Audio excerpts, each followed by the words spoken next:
Alright guys, welcome back to the channel here at Cole's Mowers and Equipment Repair. Today we're in motorsports mode.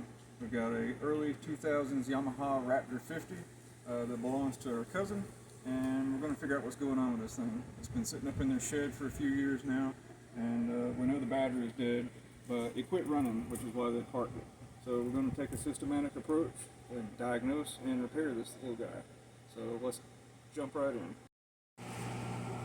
Alright, we got our plug boot off of there and spinner plug out. Looks like it's been running a little rich. Nice black plug. We're going to ground this out against the cylinder head and we'll spin the motor over. And we got plenty of spark there. Alright. That should make an engine run. Next step, let's check this compression. Okay, first thing we're doing, we're going to hook up our jumper unit and turn the key on. We got our neutral indicator light, and we're going to set the parking brake and check out our starter system. Motor spins over. Now that it's spinning, a couple things we want to check. One is going to be spark, the other is going to be the compression. The way this thing is sounding as it spins, sounds like the compression's a little weak to me, but let's investigate. First thing, let's get the spark plug out. Alright, while our spark plug's out, we got our compression tester kit here. This little Raptor 50 has what I used to call the little peanut plug. It's got a little, like a 10mm thread spark plug. So we got an adapter on our standard compression tester kit. I'm gonna thread that in the cylinder and get this thing set up. Nice thing about these older Yamahas is this is still a fairly heavy duty engine. It's not one of those little Chinese throwaway clone motors, but they still need maintenance.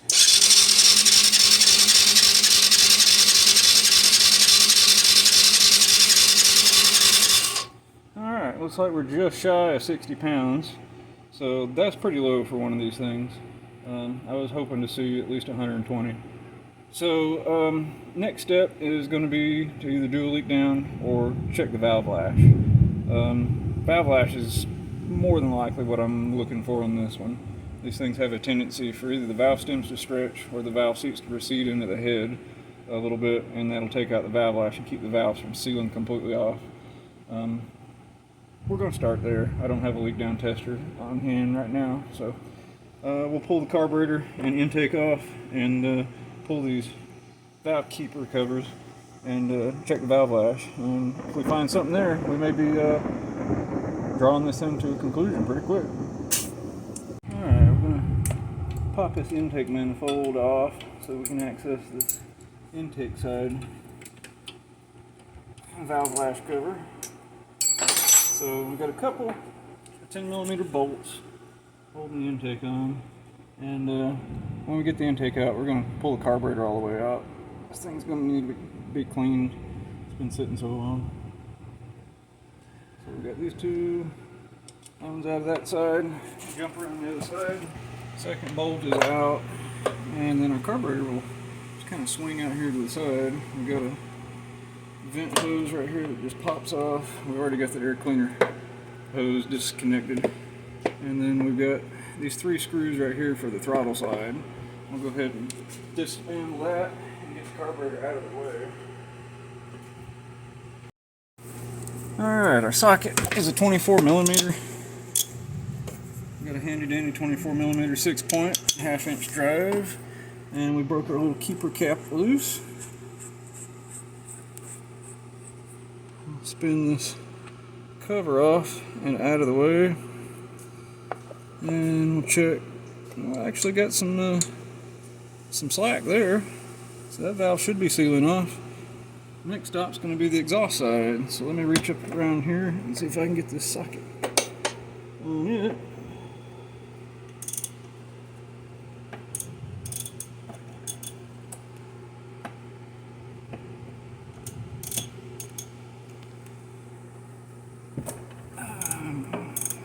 That's broke loose. This spinning.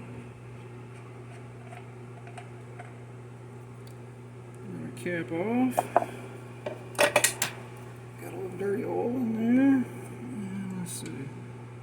This thing has a bunch of slack too.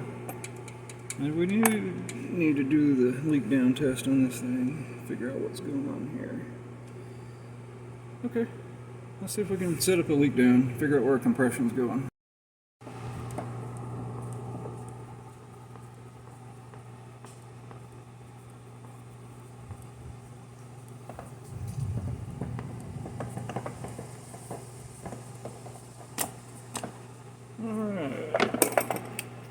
This little carburetor on this Raptor uses a slide type Venturi throttle.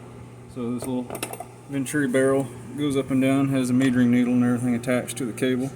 So that thing has a little gasket you want to be mindful of. Make sure it's on there and sealing off good.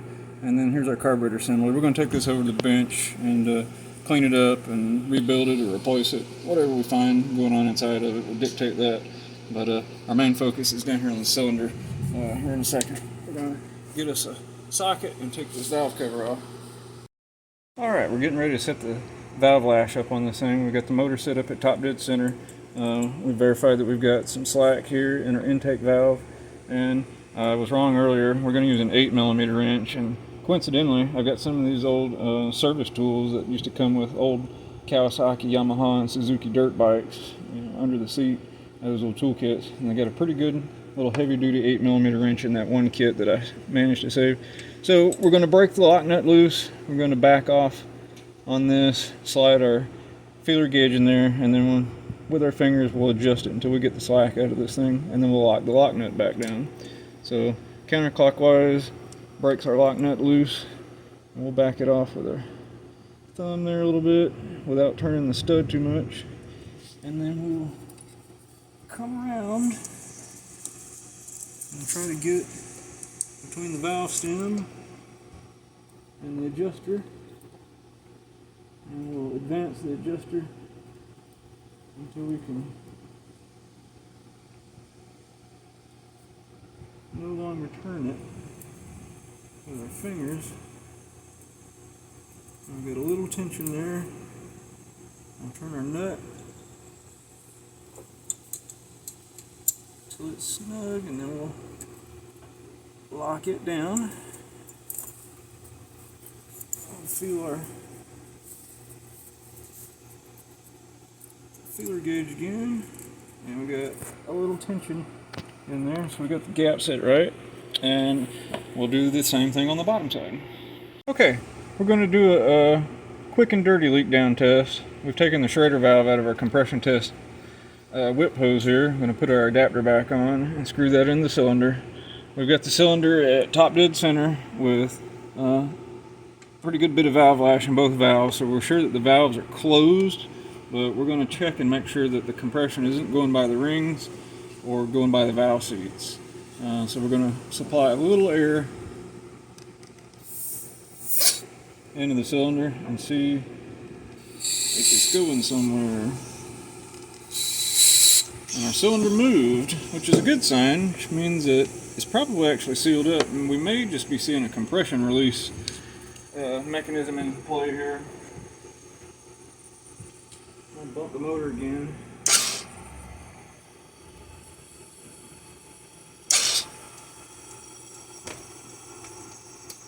Yeah, we've got the slack there.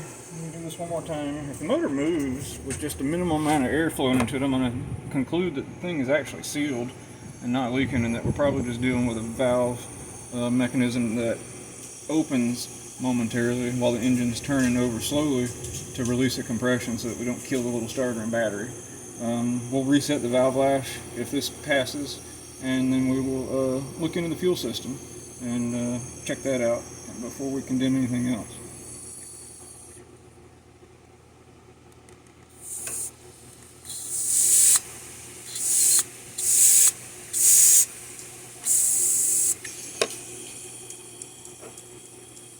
It moved again, so the motor turned. This thing's got enough compression that it ought to run. Like I said, I think we're seeing just a compression release showing us that low value with the tester. But air checking, everything looks good. I don't see any catastrophic leaks. So next step, we're going to set the valve lash There's just a couple little special tools for that, primarily a 9mm boxed-in wrench and a feeler gauge. So we're going to do that in a second, and we'll button the valve cover back up. Alright guys, the air check and the valve lash adjustment and everything turned out okay on the little Raptor. So we're going to look into this little carburetor a little bit before we put it all back on. No point in sticking it on just to pull it back off. Like I said, it's been sitting a few years. So we've got the throttle slide and everything out from earlier. This is our choke mechanism for cold starts and our intake manifold. So first stop in this journey, I'm just going to take this bowl assembly off and we'll dump out whatever fuel this thing's got. And I'm going to take the bowl loose. So 4 screws on here. We'll loosen them up and get the carburetor contents in here so they're not all over the workbench. And number 4.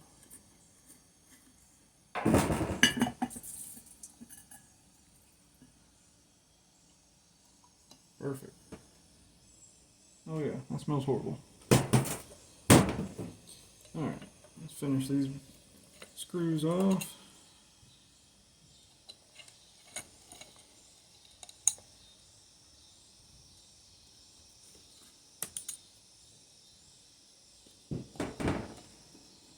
Let's see here.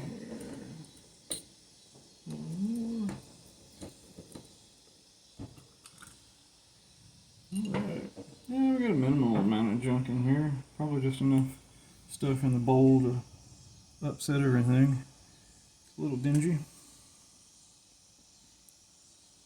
Let's take the needle valve loose. Tap this in. Come on, little feller. Give it a little shake. Alright, I'll get that rod out of there. Now we can lift the needle and float assembly out. That guy looks okay. And our next stop is to blow through these jets right here. One other thing I'm going to make note of, there's a bunch of oxidation up in the top half of this carburetor. So probably what's going on is this kind of stuff that builds up in the carburetor is falling down and it's plugging up these little jets. And that's probably why this thing got parked. And we just had a bunch of this film build up in there over the years. So we're going to take this carburetor and soak it, make it like new, and we'll reassemble this thing. What we got going on with this little Raptor 50 is after we started playing with the carburetor a little bit and soaking it, we found a bunch of porous holes and stuff in the body of the carburetor. So we've gone ahead and rounded up another carburetor assembly, and that handy little guy has come with its own new throttle cable assembly. So we're going to take advantage of that opportunity and show you guys how to replace the throttle cable on these things. The throttle cable with that little side mechanism has the top body portion of the carburetor threaded onto the end of it. That's still hanging down here where we took the carburetor off. What we're going to do is we're going to actually take apart the throttle controls up here on the handlebar. So we got our little Phillips screwdriver, and we're going to take the top cover off.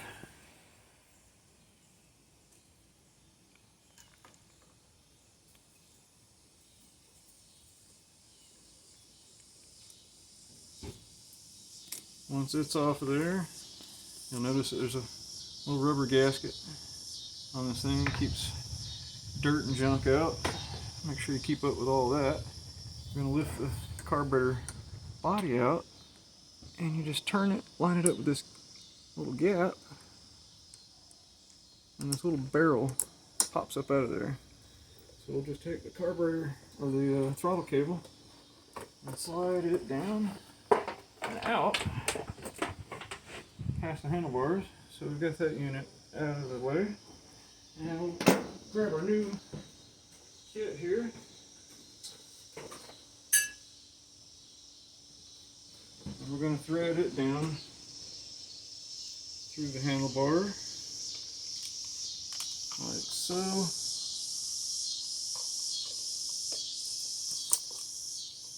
Let's see here. Make sure we get around the frame there. And we'll drop this little barrel end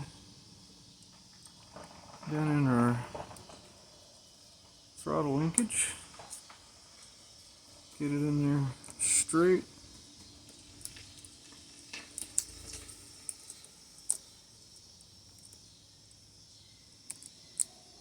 Like so. Make sure that thing works. And we got a little rubber seal on here. And we're going to take little pliers. Get this little barrel to turn and sit down in the housing like it ought to. There we go. She's in there. Okay. Once that's settled in there, we'll get our gasket in place. I'm going to rest the cover back on here so that everything lines up nice and neat, and drop our 2 screws in. Once this cover is resecured, our next step is going to be to put the throttle barrel and top portion of the carburetor back in place, and then we can reassemble that barrel into the carburetor. So let's go down here and catch up with our cable. And you notice we've got a lot of extra cable here. So this new cable, they've provided us an adjuster. We're going to take a lot of slack out of the system once we get the top portion of the carburetor on. So we've got the guide mechanism. Alright, we're going to reattach our intake manifold to the carburetor. And this aftermarket carburetor kit we got also came with a new cold air style air filter kit, and in fact this is probably a pretty good thing. The old foam air filter that goes up in the front portion of this little ATV had just completely disintegrated, and that little foam piece actually cost more than this entire carburetor kit. So 2 birds 1 stone, as they say sometimes. So we'll go ahead and mount this little air filter up while we've got the room here. And we should be able to slide all of this up into the bike and be ready to go here in a second. Let's square that up. Make sure this rubber boot's in place all the way around.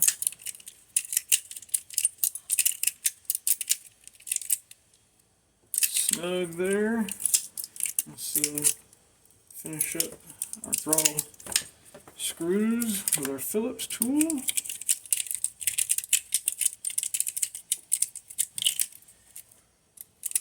And one other thing we need to do before we bolt this intake up is adjust the slack in this throttle.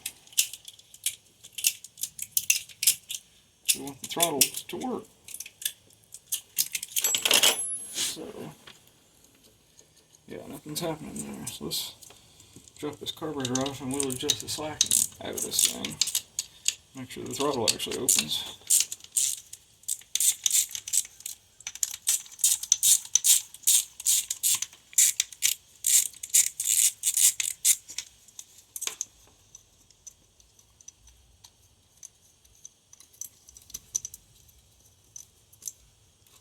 Okay, so we're hitting our throttle and nothing's opening down here.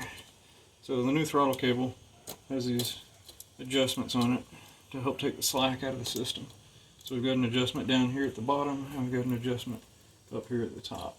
And so by threading these out, we're effectively lengthening the cable. And we still don't have enough slack here. Okay, we're going to assemble the top half of this carburetor, or this throttle cable guide, onto the cable. Got the little narrow barrel end that slides through the plastic sleeve. Match that up here with our adjuster. We'll run that down. Turn this thing up where it's facing us. We've got our spring and our throttle barrel with the needle in it. So you set the spring over the cable and you're going to take the barrel And the idea is you make sure that this little end stop on the cable here is outside of the barrel slide, and you just use the spring to keep it in place. You push it down and it recesses in that hole. Once that's done, we can take and put the throttle barrel into the carburetor. So you got a fat notch with a little slant cut, and then you got the straight slot all the way down the side. The straight slot all the way down the side is going to line up with a guide pin that's made in the carburetor right here. That keeps this thing from twisting.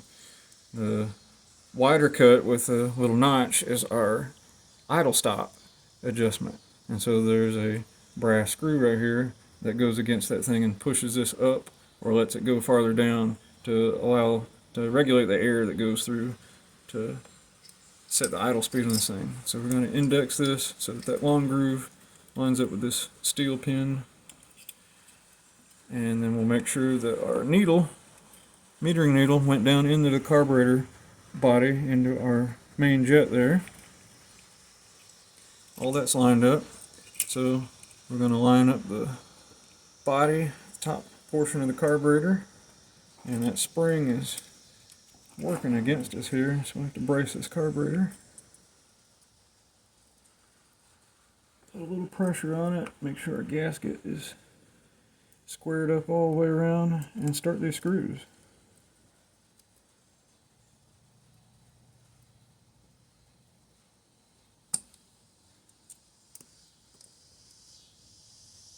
This thing acts like one of those little can of snake prank toys, so you got to be careful not to let these screws go or you'll shoot your throttle off.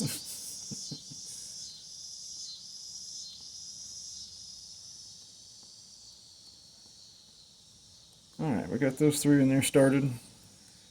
We'll mount up our intake manifold and we'll set this thing back in the engine, and then we'll proceed to hook some fuel up to it and see what happens. Okay, we got our carburetor, throttle, and intake manifold reassembled. We're tightening up these intake manifold nuts on the cylinder now, or bolts on the cylinder. Next step's going to be to plumb our new fuel line, and introduce an inline fuel filter. The old line and filter on this thing were petrified. Ethanol fuel, it looks like, has dried it all out. So we got a new fuel line right here. We're going to put a hose clamp on this end. I'm going to put it on the carburetor, and we'll snug it up with the screwdriver.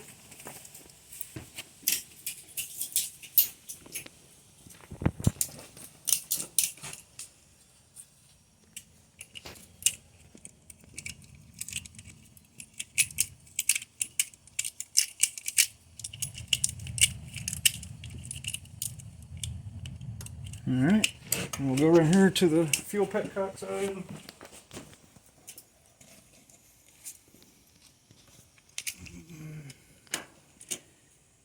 And our fuel line is long enough, it's going to make a little curly Q. We've already got a spring clamp on that end, and so our fuel line is going to go right here, run alongside this way right here. And what we've got as a little assist for this thing to help us out is a little inline fuel filter. So we're going to see how this fuel line lays, and we're going to cut the fuel line over here where it's kind of running straight, and we'll plumb this in and put a couple of clamps on it. So let's go back around the other side.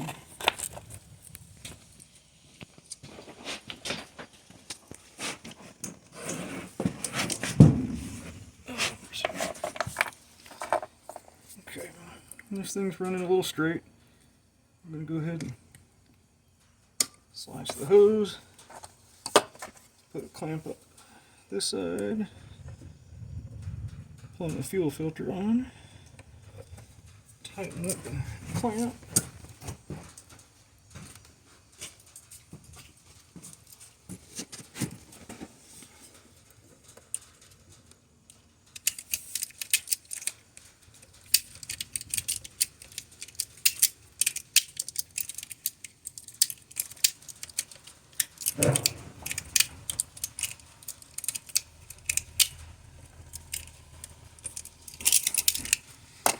And slide our other hose clamp on, and we'll orient our fuel filter, introduce it to the hose,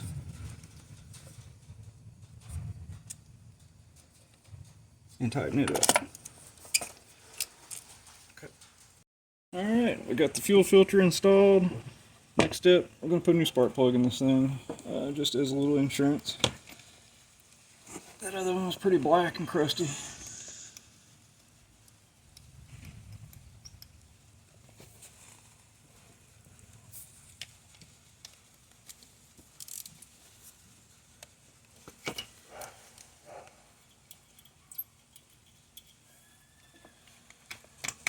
Alright, next up, introduce the fuel and crank this thing up.